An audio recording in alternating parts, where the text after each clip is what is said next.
tobacco industry kills half its customers. That is not a normal industry.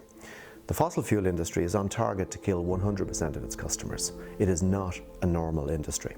Now, we need to approach it with the same approach that was taken to the tobacco industry, to recognize that it is, while we need it, and while it is now what we would call a necessary evil. So as we transition towards renewables and away from fossil fuels, yes, we're stuck with them for the short term, but we need to remove their social license and kick them out of the public domain so that they're not allowed to lobby, they're not allowed to advertise, and they're not allowed to spend money telling us that they're the good guys, because they're not the good guys, they're the bad guys. Fossil fuel companies that are claiming to be green.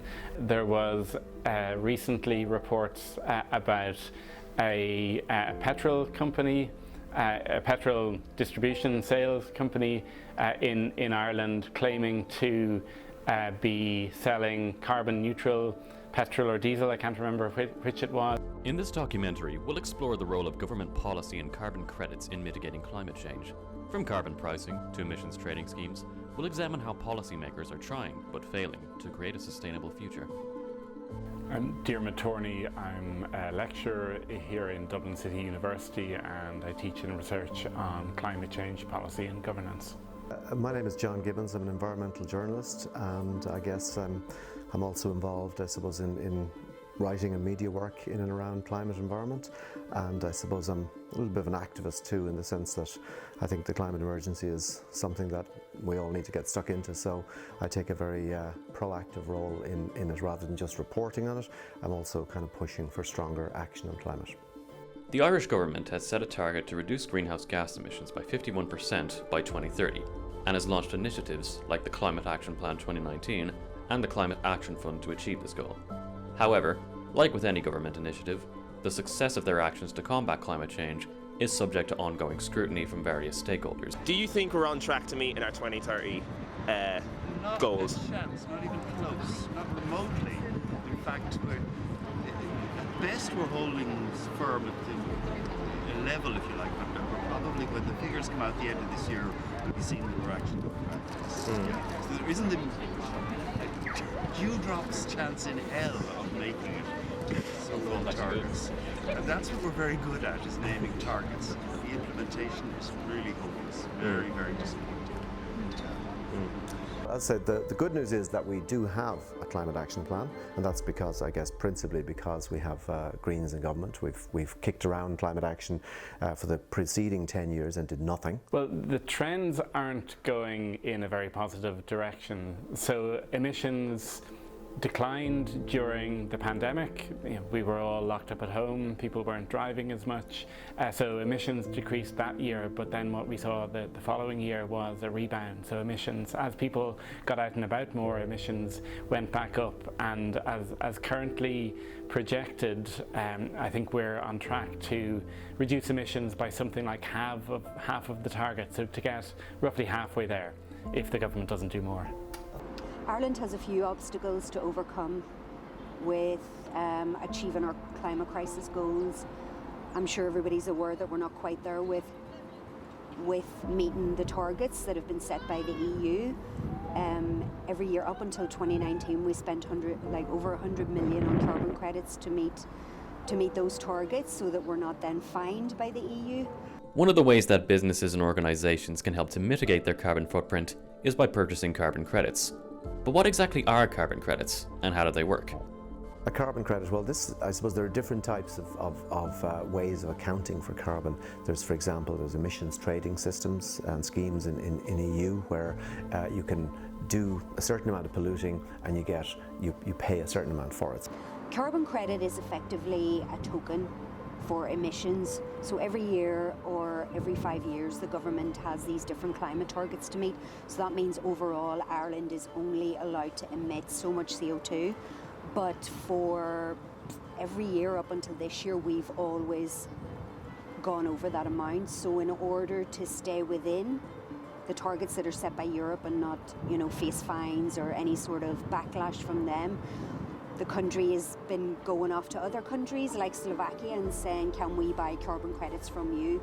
So Slovakia maybe, for example, wouldn't be meeting their total emissions targets, so they would have some spare. So it effectively allows the government not to meet those targets and then go into like a marketplace with other countries and say, can we buy carbon credits from you? So really overall it should mean that Europe meets the emissions targets that it's set for itself, but it kind of means that Ireland's robbing Peter to pay Paul. So we're busting our targets every year, and then we're looking to other countries to try and compensate for that. Carbon credits have often been criticised for leading to greenwashing, which is the practice of making false or misleading claims about a product or service's environmental benefits. This happens because carbon credits create a way for companies to essentially buy their way out of environmental responsibility, rather than making meaningful changes to their business practices. It's much easier to pretend that you're changing and to make ads about it and to talk about it and to put up stuff on your website with green leaves and logos and stuff. That's easy. The hard bit is fundamentally changing your business model towards genuine sustainability. One company or entity will say, we're willing to sell this emissions reduction to another company or entity, or sometimes countries, and the buying country is then, according to the system, allowed to claim that emissions reduction that happened somewhere else entirely as part of its own reduction. So that's kind of the idea in theory. But there's a danger that companies simply buy lots of carbon credits and continue doing exactly the same thing forever. Carbon credits have been abused by fossil fuel corporations who use them to greenwash their image without actually reducing emissions. But there is hope. It's not all negative when it comes to the climate crisis in Ireland. There are amazing partnerships going on out there, like the likes of the joined up approach between We Ireland and Chem Metals. I mean, they're saving massive amounts of electrical waste from landfill, and I think other industries could really take a look at that and learn something from it.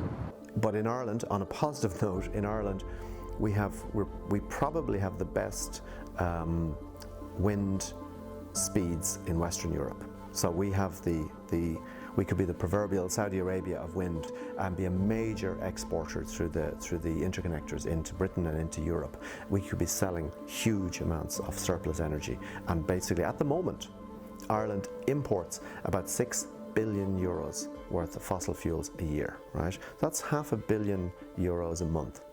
So one of the big areas of potential that remains untapped here in Ireland is around the electricity system, and particularly offshore wind. So we have, over the last 10-15 years, built a lot of onshore wind, so wind turbines you can see across the country.